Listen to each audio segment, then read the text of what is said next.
नमस्कार। आज online class में B Ed second year pedagogy of political science के बारे में हम अध्ययन कर रहे हैं। इसमें जो प्रथम यूनिट है करिकुलम एंड टेक्स्ट बुक, उसके अंतर्गत में पहला जो करिकुलम के चैप्टर जो हमारा चल रहा था, उसके अंतर्गत में हमने करिकुलम का अर्थ, परिभाषा, उसके शिक्षण सूत्रों के बारे में, उसके आधारों के बारे में और इसके सिद्धांतों के बारे में हमने अध्ययन किया। इसी के साथ में हमने अध्ययन किया था कि विषय वस्तु का चयन किस प्रकार, किस आधार पर होना चाहिए, उसमें किस प्रकार की हमें मापदंड तय करना चाहिए। और इसलिए इसके हमने पहला बिंदु था वेद्यता के बारे में अध्ययन किया, फिर विविधता के बारे में, व्यापकता के बारे में, उपयुक्तता के बारे में, फिर प्रतिमानों के बारे में, और इसी के साथ में हमने जीवन से उनका क्या संबंध है।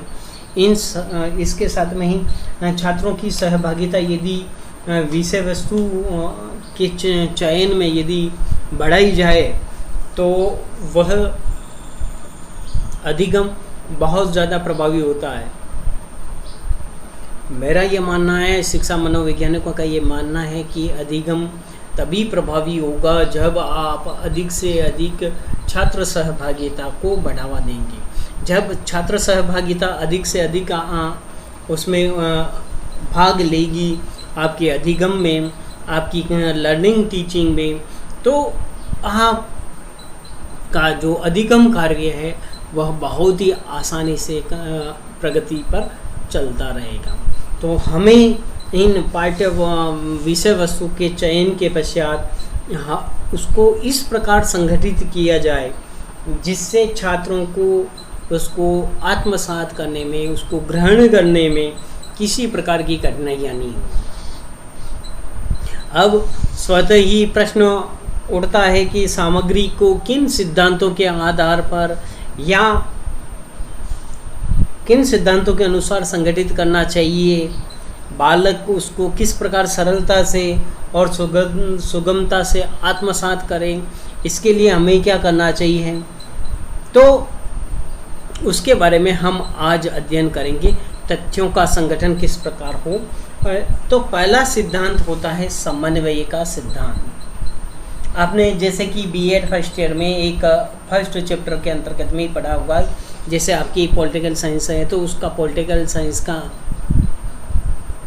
के बारे में आपने जाना होगा, उसके महत्व, उद्देश्यों के बारे में जाना होगा। इसके साथ में को रिलेशनशिप अदर सब्जेक्ट के बारे में साथ में आपने उसको पढ़ा होगा। तो इसी प्रकार हमें इस समन्वय का सिद्धांत को लागू करने के लिए हमें इस सिद्धांत का प्रयोग करना पड़ेगा। इसके अंतर्गत हम क्या कर सकते हैं, जो चयन की गई विषय वस्तु है को इस प्रकार संगठित करें कि जिससे उस सामग्री का राजनीति शास्त्र, इतिहास, भूगोल, अर्थशास्त्र तथा दूसरे सामाजिक विज्ञानों से संबंध स्थापित किया जा सके।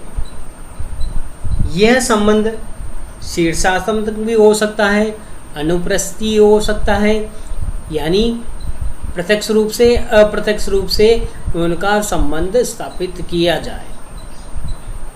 अब दोनों प्रकार से यदि संबंध स्थापित हो गया है तो एक कक्षा में प्राप्त की गई, यूज की हुई सामग्री दूसरी कक्षा में प्राप्त करने में सहायता प्रदान करती है। जैसे आपने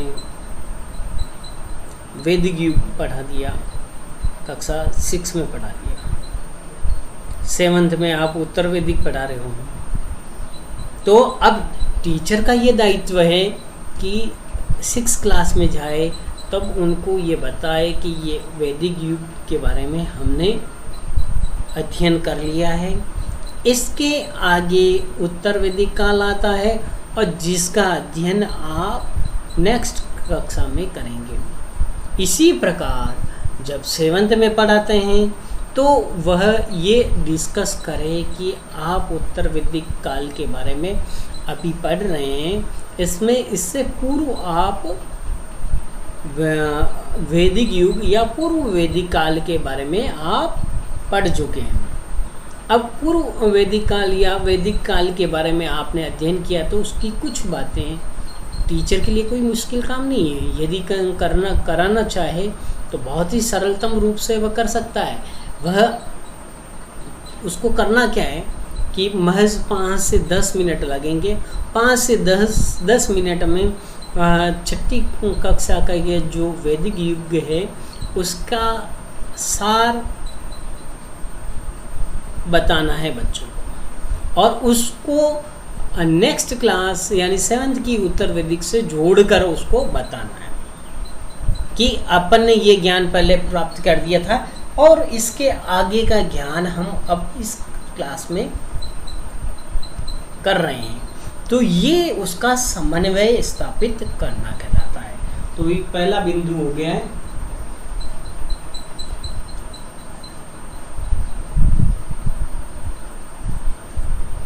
समन्वय का सिद्धांत। अब देखिए समन्वय के सिद्धांत के बाद में फिर इस बात उठती है, अब नागरिक शास्त्र के पाठ्यक्रम उसकी विषय वस्तु तथा विषय के संगठनों का एक अन्य आधार परिस्थिति है। इसका अर्थ उनके संगठन में उन ठोस परिस्थितियों को आधार बनाना चाहिए जिनके संपर्क में बालक रहता है। उसका अध्ययन घर पड़ोस से प्रारंभ होता है, परिवार से प्रारंभ होता है, गांव से प्रारंभ होता है, फिर जिला या तहसील, जिला, राज्य स्तर पे आता है और अंत में राष्ट्र आता है और राष्ट्र के बाद में वर्ल्ड आता है। तो आपको राजनीति विज्ञान का अध्ययन भी इसी प्रकार करना है। पहले घर से संबंधित करो, फिर गांव से, गांव के बाद में तुम ब्लॉक स्तर, तहसील स्तर, जिला स्तर, संभाग स्तर और राज्य स्तर और राष्ट्र और विश्व स्तर तक की राजनीति का ज्ञान उसको देना चाहिए। यानी परिस्थिति के अनुसार हमें उसको ज्ञान देना चाहिए। तो अन्य आधार क्या हो गया? परिस्थिति। अब नेक्स्ट आता है, अब बालक जो ज्ञान प्राप्त करता है नागरिक शास्त्र की, आपने विषय वस्तु को इकट्ठा कर दिया, उसका संगठन भी आपने तैयार कर दिया। तो इस संगठन को इस प्रकार बनाओ कि बालकों की व्यक्तिगत विशेषताओं, रुचियों, प्रवृत्तियों और कुशलताओं की पूर्ति की जा सके। उनमें इस बात का ध्यान रखा जाए कि बालक की आवश्यकताओं की पूर्ति उसमें हो रही कि नहीं हो रही है, और उसमें उस प्रकार उनकी संगठन में इस प्रकार उनकी प्रवृत्तियों को शामिल किया जाए, जिससे क्या हो कि वह उनमें कुशलताओं की, रुचियों की, प्रवृत्तियों का विकास हो सके, और इसके लिए उन्हें पर्याप्त अवसर भी प्रदान किए जाए। इसी के साथ में ये है व्यक्तिगत विशेषताओं।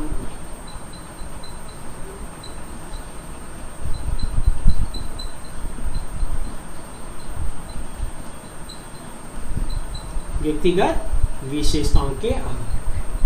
फिर नेक्स्ट आता है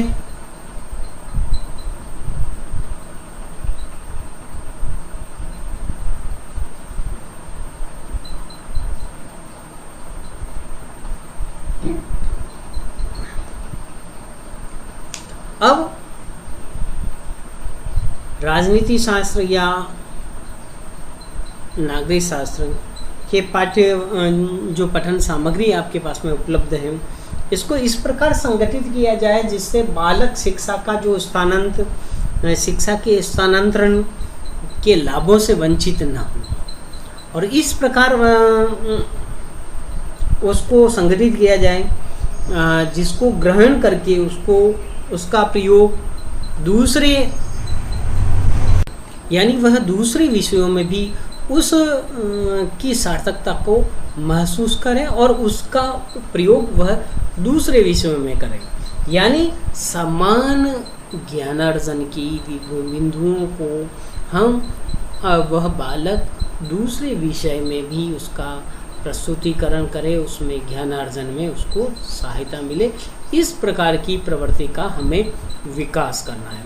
एक और है, अब आयु के हिसाब से आयु वर्ग के छात्रों में अभिरुचि और कौशलों के आधार पर को आधार बना के, यानी अभिवृत्तियों,